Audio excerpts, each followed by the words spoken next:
So I am going to show you how to make some tassels for your finished bag. Now this is a method that I was shown by Mrs.H.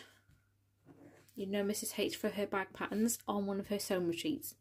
It's the same method, but I'm just adding a little twist because some of the backs of like the faux leathers just aren't very nice, especially if you've got a dark faux leather and a light backing. It'll show up like a sore thumb. So this way I've chosen my lining fabric for a bag I'm making now, and all I'm going to do is glue them together, and then I'll show you on this one what to do after. So as I was doing this anyways, be sure to test out your fabric. Some just don't like being glued. I do recommend ironing your cotton first so it's nice and flat. Don't need to interface it though. Just as it is, just nice and flat. And then I'm just going to go a bit glue crazy. So I'm using this Modge Podge fabric glue.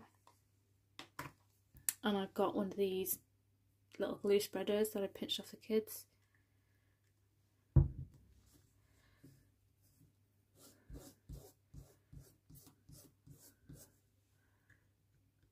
Literally, I'm blobbing it on. Now, the length of your tassel obviously depends on personal preference. I'm going for a nice long one on this bag. So I've cut this 5.5 wide. Oh no, sorry, 5 wide to do the wraparound. And then I've gone for 5, I'm going to go for 5.5 length for the tassel. It's better to cut it a bit bigger because you can always trim off anything you don't need. There's no point doing all this and then it's not going to be big enough. Obviously this one here is teeny tiny because it is just a sample. But the beauty of tassels is that you just use them for scraps. So if you've only got a tiny scrap, make a tiny tassel for a pencil case or a pouch. If you've got really awkward shaped long scraps, you can make longer ones. By all means, piece on the back of here. No one's going to see if you've got, see if this was cut in half and you added a piece and a piece. No one's going to know. I'm going to put that on there. I'm going to get another scrap of paper.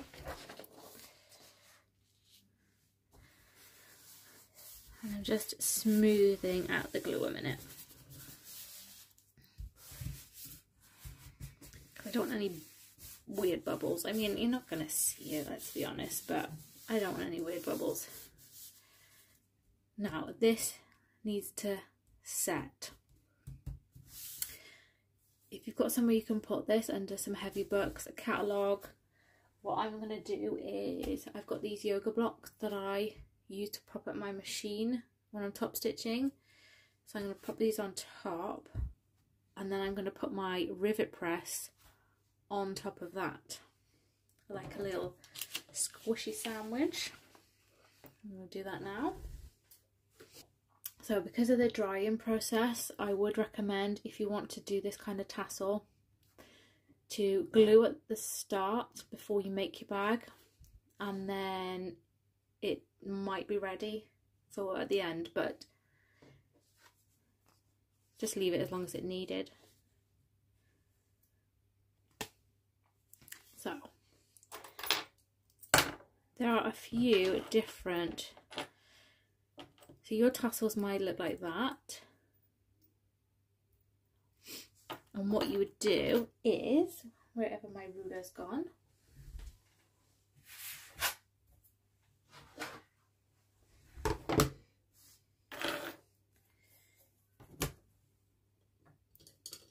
I grab a fabric marker, I'm going to mark 1/2 inch down from the top.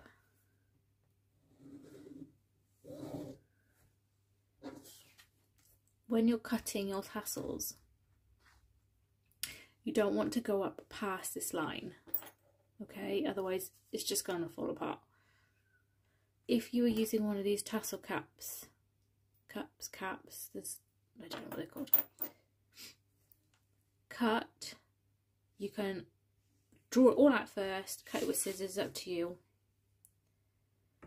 but cut them at 1/4 inch lines. I do tend to start from this side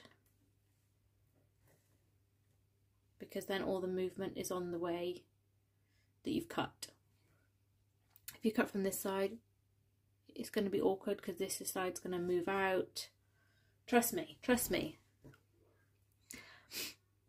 But I am going to use one of these today using the Mrs.H method.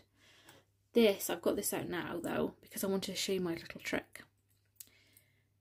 These can be quite expensive. So what I do is I open up the jump ring, I put on a D-ring, sew that into the bag, and then I've also got one of these. Ta-da! So you might want to sew that into the bag, like if you're having it on the bottom of a flap. So detail on a flap. Then you've got one of these to use again. 2 for 1. Or if you wanted to hook it onto one of your rectangular rings, like on your strap or something, use one of these. Oh, I just thought of another idea. If you opened up the jump ring, that could even go on your zipper pull. Ignore the D-ring. Stick that on your zipper pull.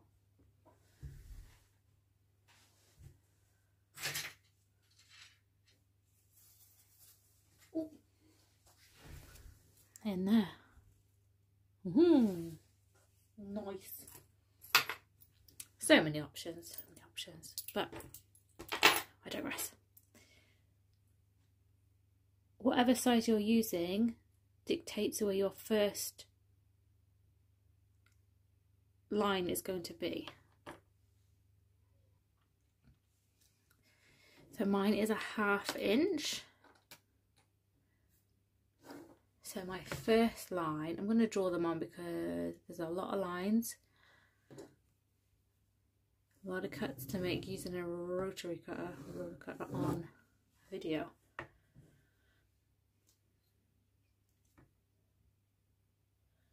That is my first one, and then after that it's going to be every 1/4. Let me cut them and then I'll show you. Hang on.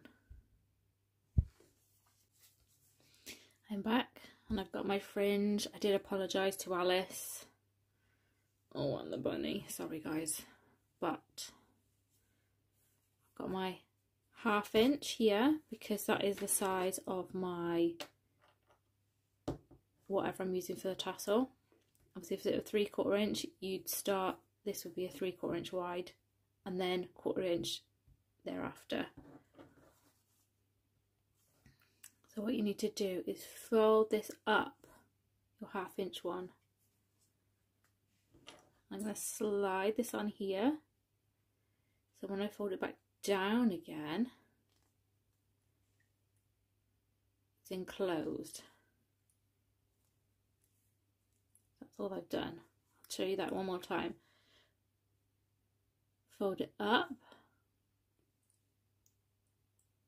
on, back down again.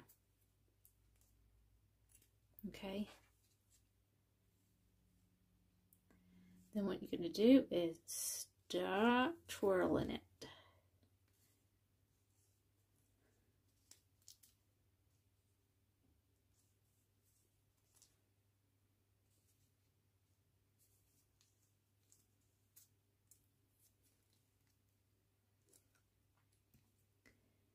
Now it looks like this is going to be the back, but it is a bit too long. It's just a bit too much. So what I'm going to do is cut off the last tassel bit.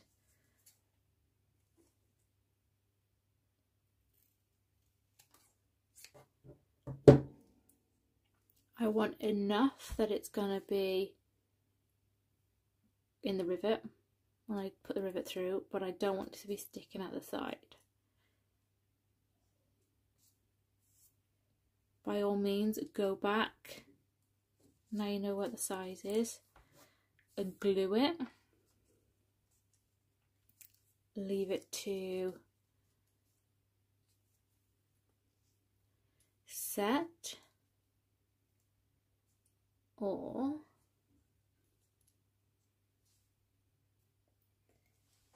punch a hole through it.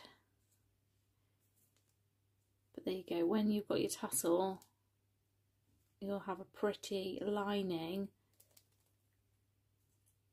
rather than seeing the back of your cork or faux leather.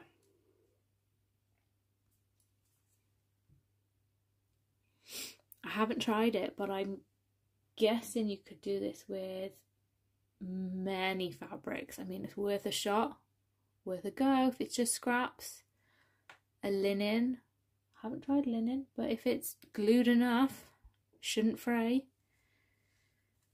Best done though with cork faux leather on the one side. But there we go. And then once my other one is cured, that will be beautiful for my other bag.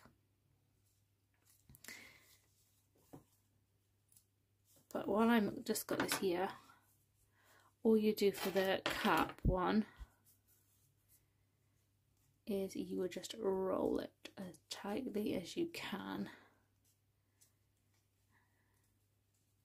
And this is trial and error because obviously we've sandwiched two fabrics together, we don't know the thickness.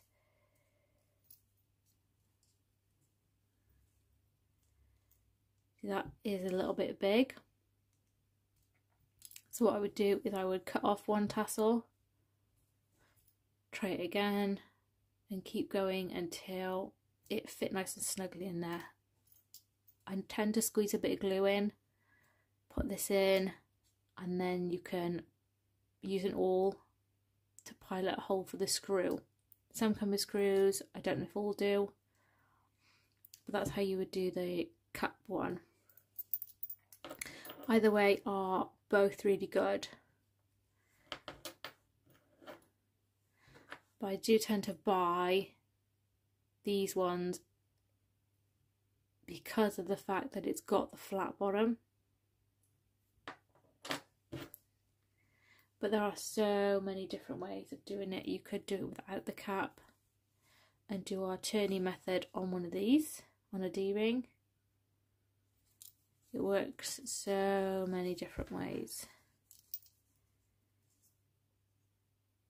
So obviously imagine I can't take it off right now.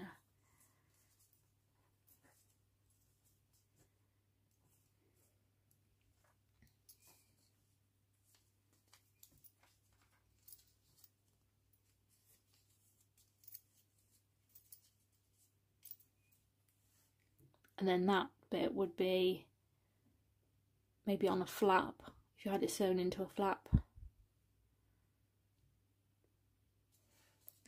So many different ways. But any questions, if I've confused you a lot, I do apologise. But there we go.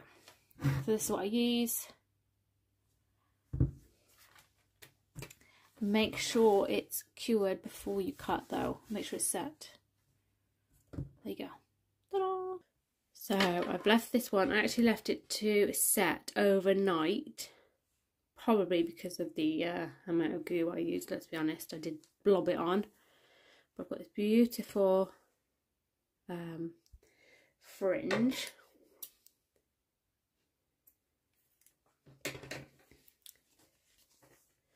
What I'm going to do is, because this one is quite long, I'm going to run some double-sided tape. I'm not going all the way to the end. I'm not worried about this starter bit. I'm just going to tape where it's going to wrap around, and that's just going to help everything stay in place whilst I punch a hole for the rivet, because I want this to be quite a full tassel. It's liable to shift about. Fiddly tape. Right, I've got it started anyways. So, same as we did yesterday, I'm using one of these ones. This is what I've taken off the tassel cup, like I showed you. So it doesn't sit as flat. If you need to, you can trim some off. But same process, up, on, back down. If you want to, you can split this one in half, cut it up there. It's completely up to you. But then, same as we did yesterday, just going to start rolling it up. Trying to make sure that it stays lovely and even.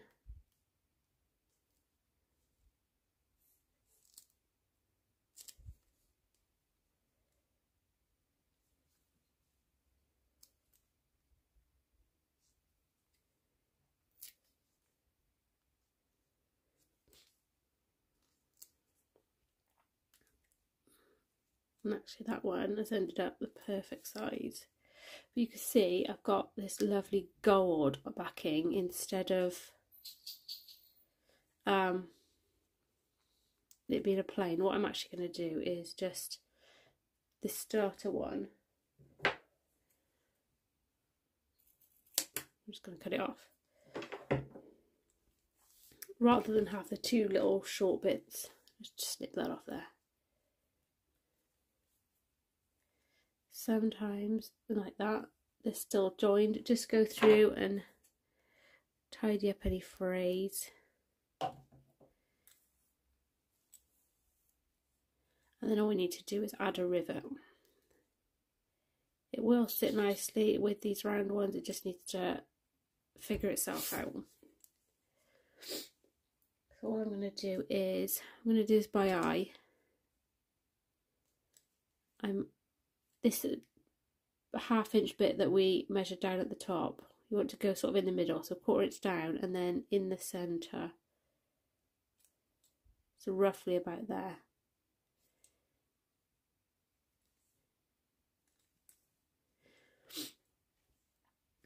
And then we just need to punch a hole through. If you are worried about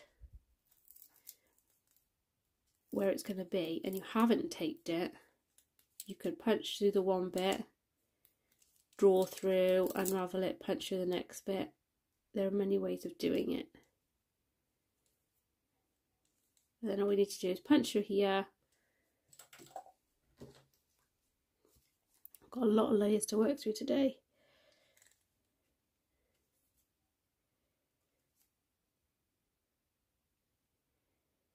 I'm just going to double check that that looks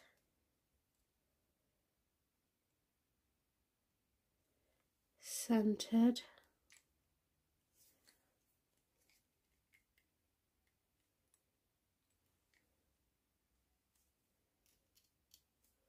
I'm just going to go for it.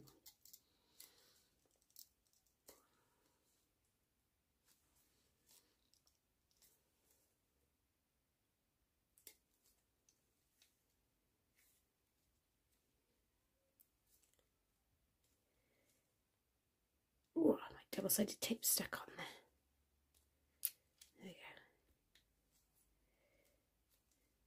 Right, so it didn't punch all the way through, but actually that's useful because I can see the indent and I can just make sure that it's nice come through on this side.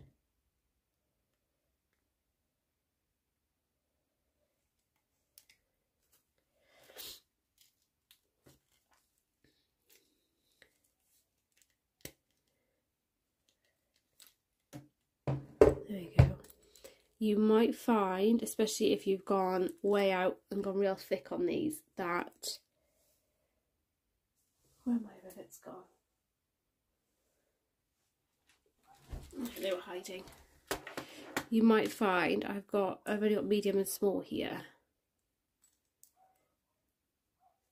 So you can see that that post is not coming through. So what I might do is hammer this a little bit to flatten it and then quickly shove a rivet in there. That is that one.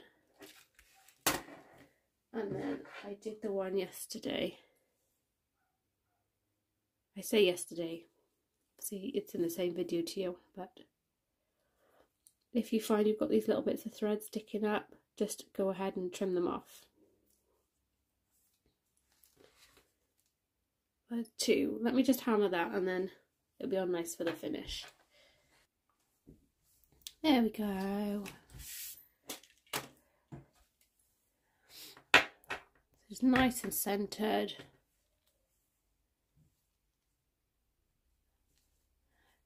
And they're pretty backing to it. And there you go, easy as that.